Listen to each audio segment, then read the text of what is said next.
Hello guys, কেমন আছেন সবাই? আশা করছি সবাই ভালোই আছেন। তো এই প্রচণ্ড গরমে মাত্র কয়েকটা উপকরণ দিয়ে ঘরোয়া পদ্ধতিতে বানিয়ে ফেলুন এই কাঁচা আমের আম পোড়া শরবত। এই জন্য এখানে একটা কাঁচা আম, একটা কাগজি লেবু এবং একটা কাগজি লেবুর পাতা নিয়ে নিচ্ছি। সেগুলো ভালোভাবে ধুয়ে নেব।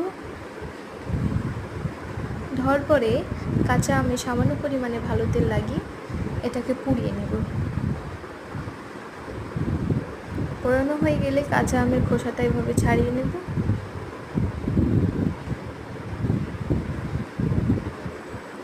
খোসা ছাড়ানোর পরে আমটাকে ভালোভাবে গ্রেট করে নেব।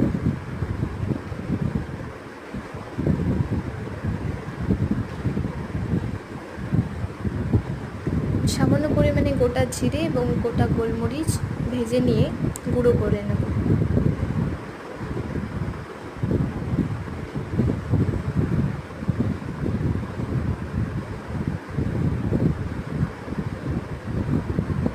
তো এখানে দিয়ে দিচ্ছি গোটা গোলমরিচ এবং গোটা জিরে গুঁড়ো, জলজিরা, লঙ্কা গুঁড়ো, স্বাদমতো চিনি,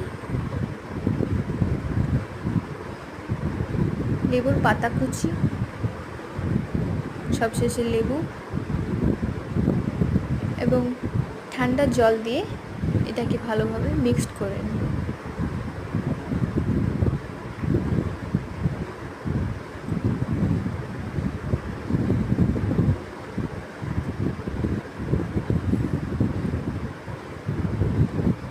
তো গ্লাসটাকে এভাবে লঙ্কা গুঁড়ো দিয়ে অ্যারেঞ্জ করে নেব।